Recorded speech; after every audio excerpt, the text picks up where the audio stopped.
But today, guys, we want to talk a little bit about why we remodeled this bathroom. Few reasons why. One, this house was built in 1984. The whole space was very narrow. It had like original tile, original vanity. Everything was just not functional. And we like to focus on three main things. One, style, functionality, and comfort. So what we added some new vanity. It's a floating cherry vanity that's has a lot of space in it. This is actually a full drawer that goes all the way to the bottom. You can put cleaning supplies, you can put towels, you can put, I mean, you name it. This thing is probably like 21 inches tall, 20 inches give or take. And then we added two drawers on the sides for you to be able to put your toiletries, toothpaste, anything like that, hairbrush and all that. This guy also had a little bit of extra space. This, you'll see, I will show you on some other pictures that we had. This was just space, wasted space. This is, I'm not sure why they did it like that, but this is original. So what we did, we took advantage of that and actually used to put a shelf in here and a built-in cabinet.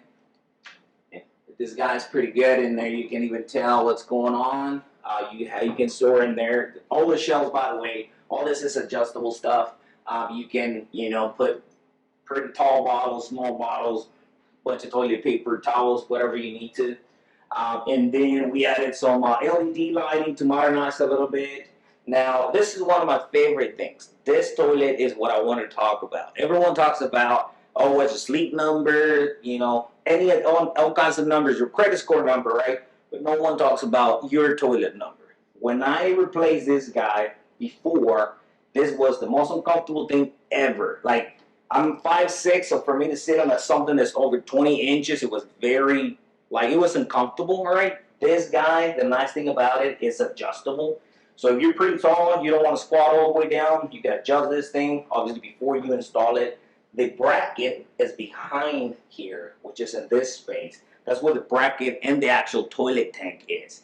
So you can do the, saver or whatever, so water saver and or just the regular, right? So there's a huge tank in here that we'll show you on a different video on the process on how we're doing it. But the nice thing about it is the whole thing is integrated with the bracket. The bracket has several holes where you can mount this and adjust it at your desired height. In this case, for my height, this guy is 17 inches. I love it.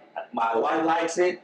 Everyone is pretty happy with it. So I definitely recommend it. Now, if you're also tall guy and like to squat, and you feel more comfortable doing it, also recommend it. Typically, toilets are like 15 to about 19 inches.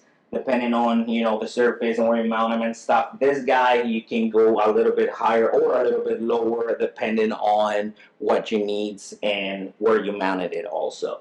So let's talk about the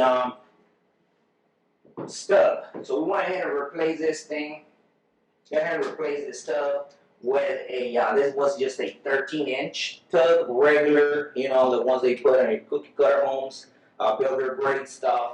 So we replaced it with an acrylic one. It's very nice, very light, and it's about 20 inches tall. So this is a nice little feature. It's only 60 inches wide, but it has a very nice feature. Of course, we added a little rain hit in here and a handheld spray for you to rinse yourself. You can also clean the tub with it. It makes the shower and or cleaning a lot easier. We added some gold fixtures. I didn't want to add gold fixtures all throughout. If you guys noticed, the actual brackets of my glass panel and the toilet paper holder is not gold. Why? Because I wanted to keep the tile being just black. I didn't want anything to pop on it. Now, other than that, we put 12 by 24s. Ceramic tile on the bottom and 12 by 24 porcelain on the actual walls. It's just it makes it look like like a natural stone, but it's not. It's just a porcelain. Porcelain guys have come a long way, and nowadays you can do countertops. You can do huge countertops, and they mimic real stone very nice with a high gloss finish. So this is kind of like what you're getting here, except this is your normal format. But unfortunately nowadays you can get up to 120 some inches, which you can do entire walls with just one piece for those people that don't like having grout lines and stuff like that. In my case, I like the grout lines, so I went ahead and accent them with a glitter epoxy glitter. I mean, that's one of those things that you have to like the attention to detail. You have to like those little things in order for you to look at it, in order for you to appreciate it. Otherwise, you know, it's just another grout. Some of the things that we can do with a small space, because some people is like, oh, what can I do with my space? It's so small, it's not going to look good. Or they're just worried about not having any ideas. We'll leave that to us, they're professionals. I will bring some of my designers to help you in your project. They will come out, they will tell you what you need, they'll partner up with you to guide you every step of the process until we can achieve exactly what you want and need.